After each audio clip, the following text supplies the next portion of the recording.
What's up, everybody, and welcome to week 95. Count it, week 95 of Shark Sports Radio.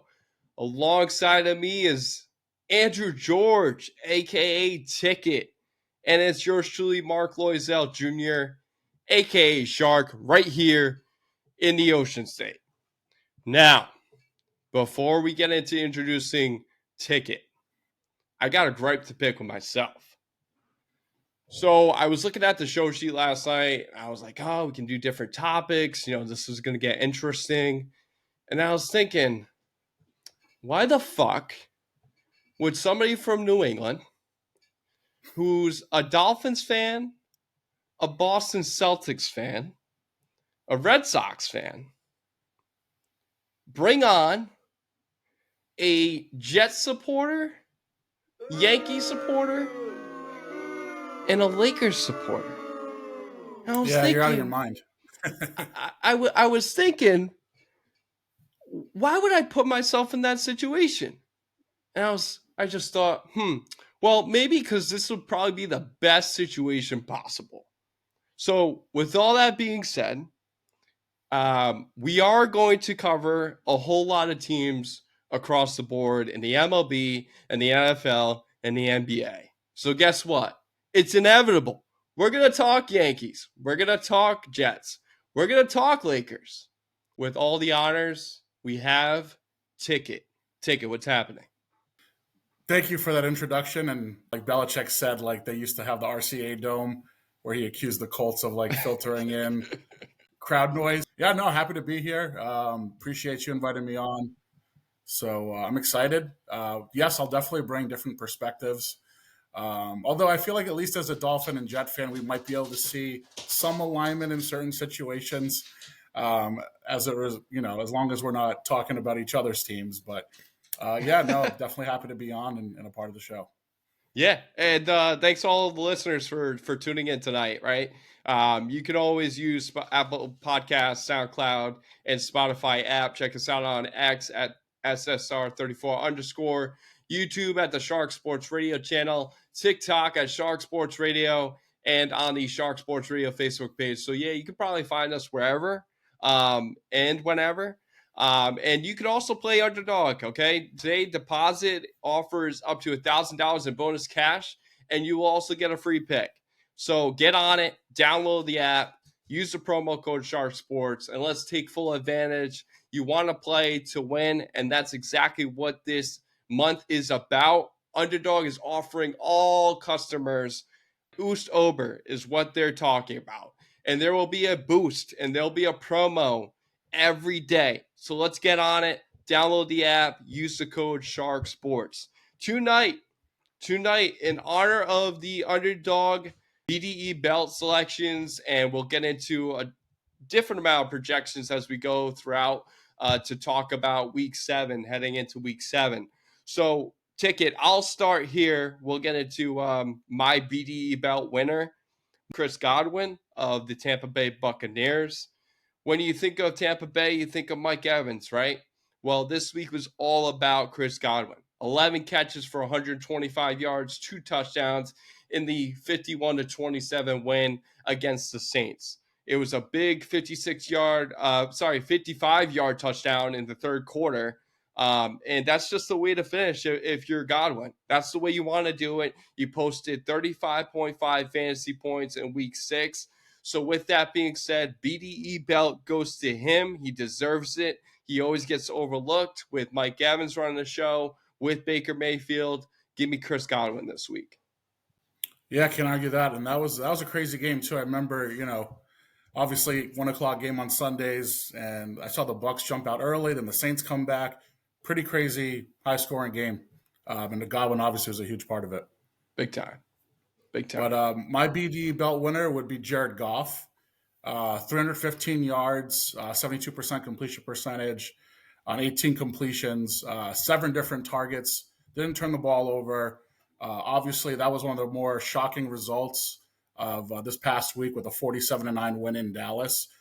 Jared Goff, after his 18 for 18 performance on Monday Night Football against Seattle, follows it up with that performance. I feel like he quietly might be sneaking into the MVP race. Yes. Something to maybe keep an eye on, as the Lions' offense is red hot and Jared Goff is the reason for it. So he would be my BDE Belt winner this week.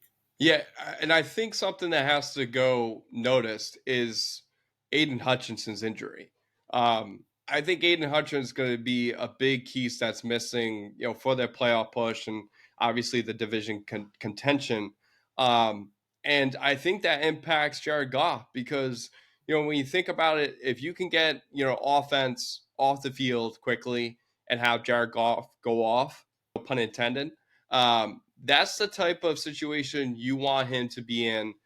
Throwing the ball to Amon-Ra St. Brown, Jamison Williams. They got great backs, Jahmyr Gibbs and David Montgomery. So I think the impact of Hutchinson is going to hurt them slightly just because they don't have that dynamic pass rusher and dominant presence.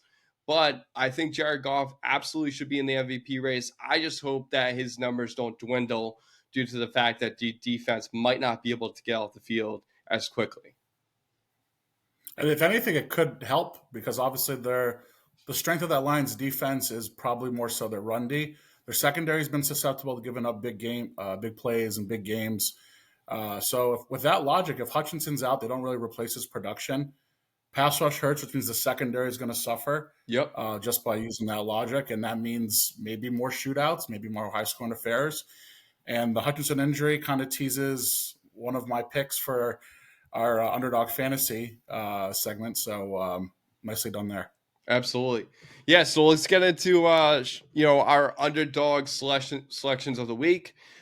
First off, for me, it's Buccaneers quarterback Baker Mayfield, right? Higher on the 245.5 passing yards, please. Baker Mayfield has had just an exceptional season, right? And I think he really has been overlooked. When you think of teams that, like for the Patriots, for example, that need like a bridge quarterback, like they kind of missed out on that time, that opportunity when he was available when Tom Brady went to Tampa Bay. And like Tampa Bay, they saw it available with Tom Brady leaving, and they took advantage of it. Baker was out there. He's playing for the Carolina Panthers, crap organization, as far as, building a roster and spending money and getting, butts in the seats. And so I think Baker Mayfield deserves this credit this year. I think he deserves a ton of credit where Tampa Bay is at 4-2. And it's only going to get substantially better. They are playing the Ravens this week, but the Ravens, I think, a lot of people look at them and they say, oh, they're always a good defensive team. Well, this year, they're not so good. They're really not. They've given up 275 passing yards per game, 11 touchdowns allowed. So ride Baker. He's going to be a top 3 MVP finalist, just like you have with Jared Goff. So I really think Baker Mayfield could have a big week, especially against a struggling Baltimore defense. I'm going to go with one of Baker's draft pick mates and Sam Darnold. 250.5 passing yards this week. He really struggled his last time out in London against the Jets, but they're coming off a bye week. And I know the Lions defense looked really, really good last week against Dak and Dallas, but I think Kevin O'Connell is probably one of the more underrated coaches in the league. I think he's one of the best offensive minds in the league. And you just referenced Aiden Hutchinson. This is really going to be the Lions' first, time without him.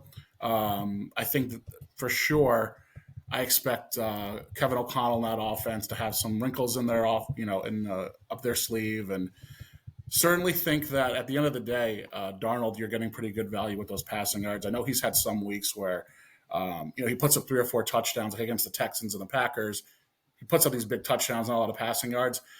We just talked about it, the Lions defense and the secondary is where they're weak. And I think you'll see, their first time without Hutchinson that really exposed as well. So I like Darnold's passing over this week. There's something to talk about with Sam Darnold and his development this year. I talk with Bobby on previous podcasts, and I tend to agree. When you think of, guys that really didn't have a shot with us, joining, bad organizations early on in their career, or, finding their way and being behind a veteran, right, and finding their way. I think it eventually happens and comes full, to fruition. Especially if they're drafted high and there's no, opportunity at the time, whether that was having, bad offensive linemen or bad talent. I think we're seeing it now with Kevin O'Connell and Sam Darnold. Those guys are connecting on all cylinders right now, and their weapons are feasting with the arrival of Sam Darnold. So I really like that pick. I think he's always a guy that you can always target every single week. Moving on to a guy that not necessarily has been a target this year is Colts running back Jonathan Taylor. I have him higher on point 0.5 rushing and receiving touchdowns. Miami Dolphins, and as you can see, supporter. Miami has allowed 126 rushing yards and 8 touchdowns per game. Throughout the regular season, right? So if you think about it, 8 touchdowns for the regular season and then 126 rushing yards per game allowed, that's just too much. And Taylor has been getting onto the right track. I think he's eventually going to become a top 5 back this year, especially with a healthy offensive line and a healthy Anthony Richardson. So I think you have to believe in Jonathan Taylor this week. Miami gives up a ton against the run. And so I think Taylor is the guy that you should pick on your Underdog app. Yeah, I like that pick a lot, especially as you just said with Anthony Richardson coming back. I think that'll really only opens things up more, and like the RPO for him. I'm going for my running back. I like Chuba Hubbard this week. I have 8.5 rushing yards. Since Andy Dalton's taken over the starting job in Carolina in week 3, Hubbard has been one of the top fantasy backs in the league. He's actually ran for over 90 yards in all 4 starts that Dalton's had. And they're going up against the Commanders' defense, which has given up a little over 5 yards per carry, which is one of the top 5 bottom rush defenses in the league. Yep. And they just lost Jonathan Allen for the year, who is probably, I would say, the leader of that defense and certainly the defensive line. So I think Chuba Hubbard's going to stay hot this week. And I'm really not even know if I say his name right. I just think of Chuba Bubba chewing gum when I just Chuba. Yeah, Chuba Hubbard. Chuba Hubbard. What's funny, Ticket, is when you think of McCaffrey in his days with Carolina, Chuba Hubbard was a guy that came in and like nothing happened, right? Their running game was still underwhelming. It was still impressive, right? They didn't have an offensive line capable of getting him to 80 to 90 yards per game like he is this year. He's been substantially good. But now they have that offensive line. They got a guy like Robert Hunt from Miami Dolphins and other selections in the draft, and going out free agency and spending that money on a lot of different offensive guards as well. So I think it's a great pick. I think this guy's a guarantee, top 10 running back at the end of this year. And there's a lot of good backs this year, but he has been very, very impressive. So I like that. Jaguars wide receiver Brian Thomas Jr. for me, higher on the 0.5 rushing and receiving touchdowns. You got to go higher with this guy. As good as the Patriots have been, their defense, in the past, a lot of people look at it and say, like, they're a stone cold defense. They're not going to let you they're a bend don't break type of defense. We hear it all the time. This year, they're struggling. Let's call it is what it is. Their defense has not been able to hold.